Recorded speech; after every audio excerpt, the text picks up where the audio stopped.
Welcome back to r/neighbors from hell, where people share stories about their crazy neighbors, and if you are new to my channel, please don't forget to subscribe to join our amazing community, and without any further ado, let's dive right into the stories. The first one is titled, "Dumb Neighbors Landlocked Themselves and Now Demand I Let Them Use My Private Driveway Instead."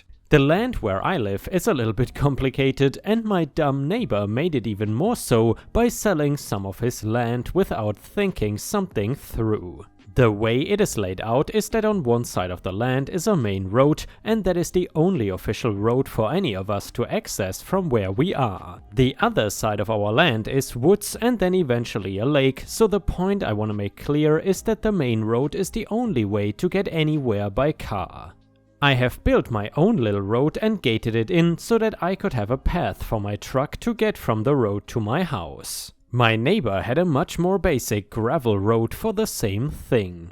That is enough for the annoying needed backstory, and we can start with what my neighbor did that made him look so stupid. He wanted to downsize and ended up selling a decent chunk of his land off to someone else. He did not keep any land though that connects to the main road, and his current path now belongs to them. He basically got himself stuck where he has no way to the main road and he is landlocked. I honestly have no idea how he managed to look at the maps and paperwork and not see this potential problem at least once. I can at least say we never actually had issues with this neighbor before. We are a very close in proximity but keep to ourselves kind of people. I assume that he thought he could use that same gravel road, but the new owners have livestock and actually got rid of it and fenced in their area. Now he was basically stuck and the only way in or out was my own road. I'm gonna be blunt in saying that I did not want this guy driving through my property, and since the gate was remote activated, he could not just manually open it up. You would think that any smart person would try to at least speak to me first, because while I did not want him using it, I might have while he figured something else out. I really don't know what he was thinking. Instead, he just showed up one night and kept buzzing to be let into the gate. I did not want to start some kind of pattern, so I ignored it and did not let him through. I don't even know how he got out, but if I go through all my thoughts, I'll be typing forever. He then got out of the car and walked to my house yelling that I needed to let him through. I told him to get the hell off my property before I called the cops on him for trespassing. Turns out he called the cops before I could, and I had to explain the entire thing to them. They honestly had no idea what to do about the entire situation and had to call their supervisor. We went back and forth for a while before he asked, more like demanded, that I let him through this time until we can sort things out properly. He called the next day telling me that the police did not want to get involved in these kinds of disputes and would hope the two of us could come to some sort of agreement. I'll save you all the suspense because we did not come close to any agreement. He wanted full access, a remote key, and made it clear that he had no plans to figure anything else out. I put my foot down and told him that he was not allowed on my property anymore. I thought it would be the end, but he tried to actually get a lawyer on this thing. Despite him trespassing on my property and calling the police, he was now trying to get me in trouble for not allowing him to use it. They were trying to argue that I was not allowed to block any sanctioned road. I had to go and hire a lawyer who told me that I was very smart for not giving him access because now he cannot claim that I took it away. The biggest flaw in his whole case was simply that it was not a real road that I was denying him access to. I know I had been calling it a road due to its length, but really it is just a very long driveway. It goes from the main road and then to my house, which I at least see as a driveway. And even if it isn't, it is still a private road. It does not have a name and it would not be on any maps since it is not sanctioned. In fact, to get to his house, he would need to get through my gate, drive to my house, and then from there drive on the grass all the way to his house. During this whole process, he was not allowed to get really in and out of his property easily, so he was staying with family in the nearby town. He kept threatening that I was going to have to pay for every day I refused him access to his land,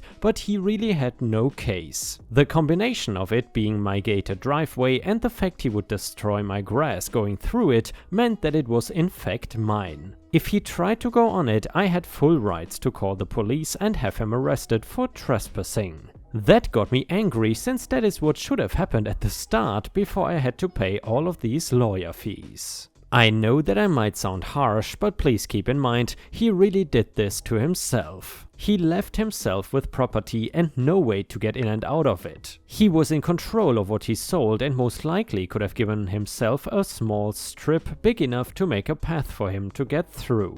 Instead though, he just assumed without asking that me and even the guy he sold the land to would be fine with him coming and going through our property. He made a really dumb decision, and instead of trying to rectify it, he doubled down by making more bad choices. Now, you might want to know what he did. Since he had this land he could not access, the other guy was brought in and the three of us mediated possible solutions. I would sell him that strip of land between the properties so he could make his own little path. The other guy even offered the possibility of moving the property lines around so that he would still get the land he paid for, it would just be shifted to work a little better. My dumb neighbor wanted none of these solutions and instead was fixated on that one of us needed to buy his property. The other guy just couldn't do it after just buying, so that left me. I really did not need the land and wanted to say no at first. His lawyer thought so and made a decent offer on the land, and I decided I would buy it and figure out what to do with it later. My lawyer fees were going to come out of pocket because I knew trying to sue the neighbor would just be more stress than it was worth. I allowed moving vans to use my driveway that one time just so I could get him out of there without issues or police. Maybe in the future he will make smarter decisions, but I sadly doubt it. And yeah, ripe stars, if you still enjoy the stories about crazy neighbors, then I would really appreciate it if you could like the video and please subscribe to my channel if you haven't already. Thank you so much in advance, your support is very much appreciated and we are getting closer to 70,000 subscribers each day. Thank you so much. And the next one is titled Karen Code Enforcer. My daughter's friend and her mother, single mom, live across the street from a male Karen who is also a town code enforcer. Somehow M. Karen offered to cut her grass, only has a front lawn and it takes less than 15 minutes to do, for money. He was charging her $50 every time, which is typically weekly. So that comes to about $200 to $250 a month from April to September. And then he complained about doing it. He approached her to do it and would stalk her for the money if he did it while she was not home, like wanting his money while she is carrying groceries into the house. I told her she's getting robbed and don't deal with that a-hole because nothing good can come from it. More on his non-related to his behavior later. One day she saw a lawn service crew working a few doors down and decided to ask how much for her lawn. $75 a month, and as they have a contract with the other house and they would be in the neighborhood anyway. And the lawn is really small, so she agrees and tells M. Karen she does not need him to cut the grass anymore. And now for the male Karen-ness. The day after she told him, he was on her lawn with a ruler. He said the grass was too long and cited her for it. He apparently measured the only small patch of grass that's actually growing, because 99% of her grass is not long enough yet to cut. I was just there the other day and it is not long enough to cut yet. Meanwhile, the citation was 2 weeks ago. Talk about extortion. She filed a complaint with the city and has not heard back yet.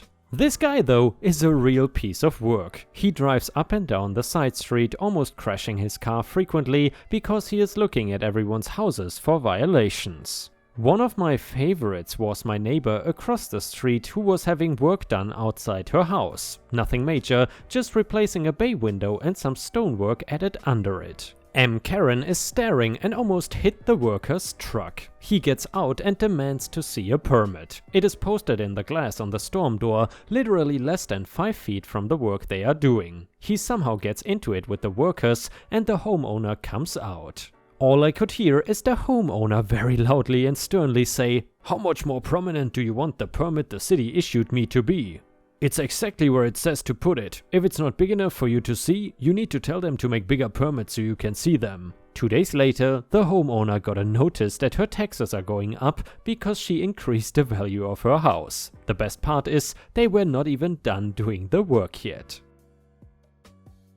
And the next one is titled, Your Backyard Belongs to Me. This happened a while back and I was not present for the majority of the convos, so I will just tell from memory. For context, my father inherited an older house from my grandparents after my grandmother died and my grandfather started to have nothing to do. After they moved in, neighborhoods began to pop up around the house and most of the new neighbors were really nice. However, my closest neighbors are very entitled. So anyway, my house is a medium-sized house, but we have a 2-acre backyard. On multiple occasions, people have asked us to use our backyard for storage, but they were nice people and we did not really mind. However, as more houses began to pop up around our backyard, people began to suddenly feel attached to our backyard as if it was their own. They began to have picnics and photo shoots in our backyards, and this made us angry, but after we asked them to stop, they would stop for a while. However, there was an old lady that was an exception. This old lady was known around the neighborhood for sleeping around to get her way, so we already knew she was pretty crazy. EL asked us to store some gardening tools in our backyard, but there was still some land that was on her side of the property line, following her fence, so we allowed it. But repeatedly the tools kept piling onto our side. We repeatedly asked her to keep it on her side, but the problem would only be fixed for about 2 weeks before she did it again. This aggravated us, but not to the point to make a huge fuss. However, things changed very quickly. One day, EL asked if she could make a gate adding to her existing small fence to our backyard. When we asked why, EL said, "My dogs don't like pooping in your yard, so we need your yard, plus I like your yard." My father said, "Ma'am, this is not your property. You cannot just build a gate to our yard for your convenience." "But I need it. I know you don't use all of that huge yard you have. You need to share." "Ma'am, you're not building a gate to our yard. And now please get off of my property before I call the police." After this, EL pouted and left and she complied. No gate was built, but EL entitled behavior never stopped. Over the next couple of weeks, she complained about our tree, saying it was dying the rustic scenery and we needed to change it. It is our yard. We should not have to change it to her liking. We just shut her down and we thought that was it, but oh boy, were we wrong. The worst was yet to come. We had a tree bordering the property line and one day EL came onto our property without warning to ask if she could hire workers to come through our backyard because hers was too small. My parents were not home, so we were naturally scared. In a panic, I called my mom to tell her a woman was at the door and we did not know what to do. My mom told me to tell EL to get off of the property and my father would call her. After some conversation, we complied and she said the work would be done in about a week. She did not tell us when they would start working. We have dogs and they are very protective, so we needed to know when they would come so we could put them in a kennel. Now, that weekend I had to be in Alabama for a wrestling tournament. We had finished the wrestling tournament and started the 8-hour drive back when my mom got a phone call. It was my sister. The conversation went like this. "Mom, do you know that there are people in our backyard?"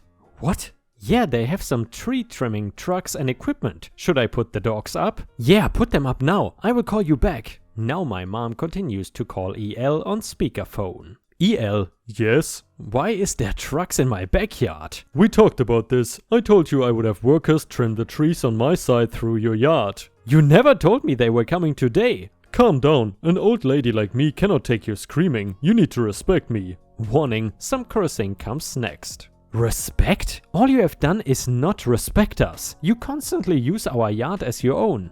"You cannot just yell at me. I'm your neighbor and you cannot just expect to have such a huge backyard and someone not want you to share it. You need to share it." "It's my backyard." "Well, maybe just be a little nicer next time and remember to share."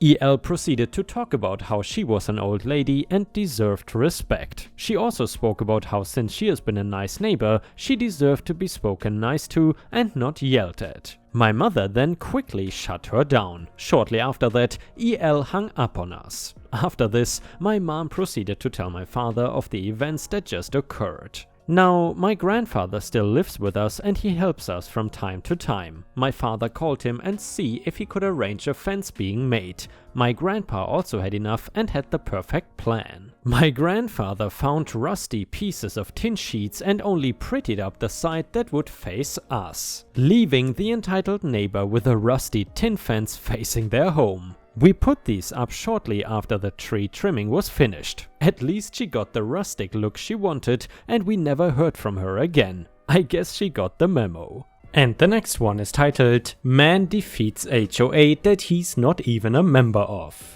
This story was shared with me years ago by a late family friend. He was an avid ham radio operator and had numerous antennas scattered around both his front and backyards. His subdivision was older construction and did not have an HOA, so there were no issues with this. However, his lot backed up to another subdivision that was newer and did have an HOA. You can probably see where this is going. One day he gets a knock on his door from one of those Karen types. She had just bought the house behind him and, needless to say, she was not a fan of all his antennas. She starts rattling off all these supposed HOA rules he is violating, along with the typical "they're a safety hazard, eyesore, lowering my property value, hurting my feelings, etc." arguments. He tried to politely explain that his house was in a different subdivision and was not part of their HOA, but she was having none of it.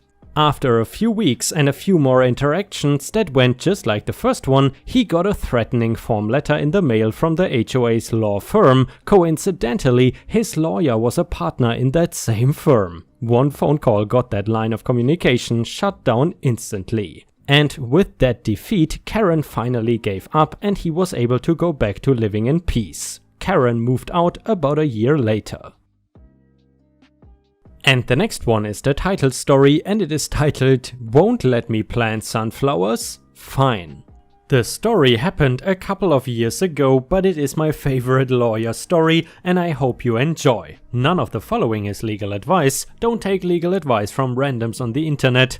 So the story goes like this. Client walks into the office and asks us for a contract review. He then hands over an HOA contract. Before slogging through a whole HOA contract, I asked him what he was hoping to accomplish. They want me to dig up my sunflowers. Your sunflowers?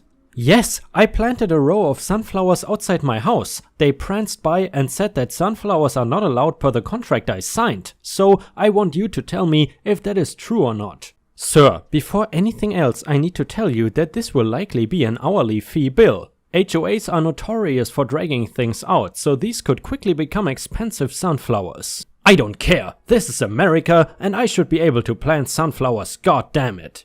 Still thinking he was not that serious about sunflowers, I asked for a 3-hour retainer. He immediately pulled out a checkbook and paid for 4 hours. So I buckled down to review the alleged anti-sunflower clause. Just for reference, the sunflowers he wanted to plant were really big, 5 feet, and all along the front of the house. It was a very substantial amount of sunflowers. The contract did indeed contain a clause with a very thorough list on which plants were and were not allowed to be planted. The list had just about every plant I could think of in alphabetical order. I think apple, banana, cauliflower, dill, sunflowers included. Corn was not included, which becomes very important later. Quick legal point, if you write "no dogs allowed", it is normally assumed that you are talking about all dogs generally. If you write "no labs, golden retrievers or poodles allowed", it is normally assumed that all other dogs are allowed.